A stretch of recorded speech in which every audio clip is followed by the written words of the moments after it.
c'était parti d'un rêve d'enfant. C'était un vieux film que j'aimais regarder quand j'étais petit. On voyait justement ces machinistes s'affairer sur la Seine, sous la Seine. C'était le baron de Munchausen. Ça m'a attiré vers ce monde que je trouve un peu en marge de la société, un peu comparable à un bateau, peut-être même à un bateau de pirates.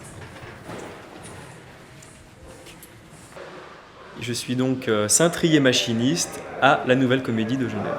En chantier, mais plus pour très longtemps.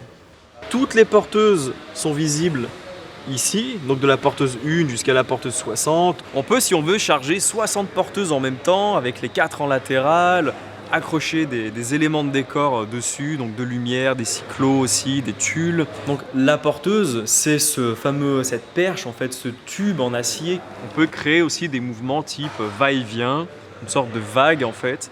On passe de 0 mètre seconde à 1,4 mètre seconde, ce qui est notre vitesse maximum ici. Ici, on a une représentation graphique des mouvements de mes porteuses.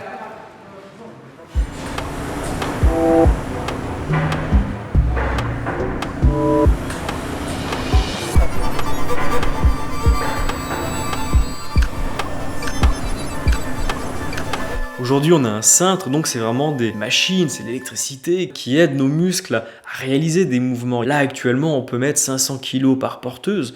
On peut rappuyer un décor de 5 tonnes, de 10 tonnes si l'on veut. Et donc, il nous suffit maintenant, on va dire, d'appuyer sur des boutons. Donc, au niveau des muscles, ça fait un peu moins mal. Sauf qu'au niveau intellectuel, on va dire, maintenant, faut faire peut-être plus attention puisqu'on écrit des lignes d'effet.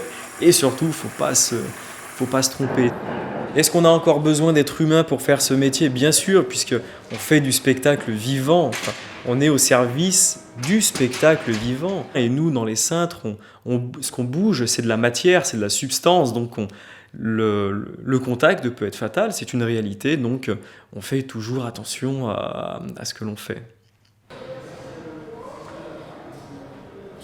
C'est vrai que ça fait rêver déjà de se dire que c'est un métier qui existe depuis quelques milliers d'années déjà. À l'époque romaine où il y avait des théâtres, des spectacles qui avaient lieu dans les colisées, où il y avait des batailles navales, ou même si l'empereur voulait faire un spectacle dans une vallée, et ben on va inonder une vallée avec un dieu qui peut sortir des eaux en recréant cette bataille navale. C'est qu'en fait, il n'y a pas vraiment de limite, c'est notre imaginaire et on peut réaliser ce qu'on veut en fait.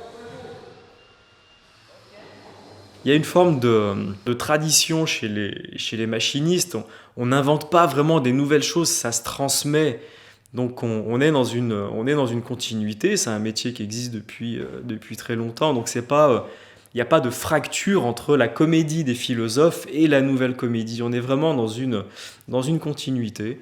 Donc on prépare tout ça, donc les cartons, on prépare les anciens systèmes qu'on avait, et on se prépare à éventuellement les réadapter à la nouvelle comédie.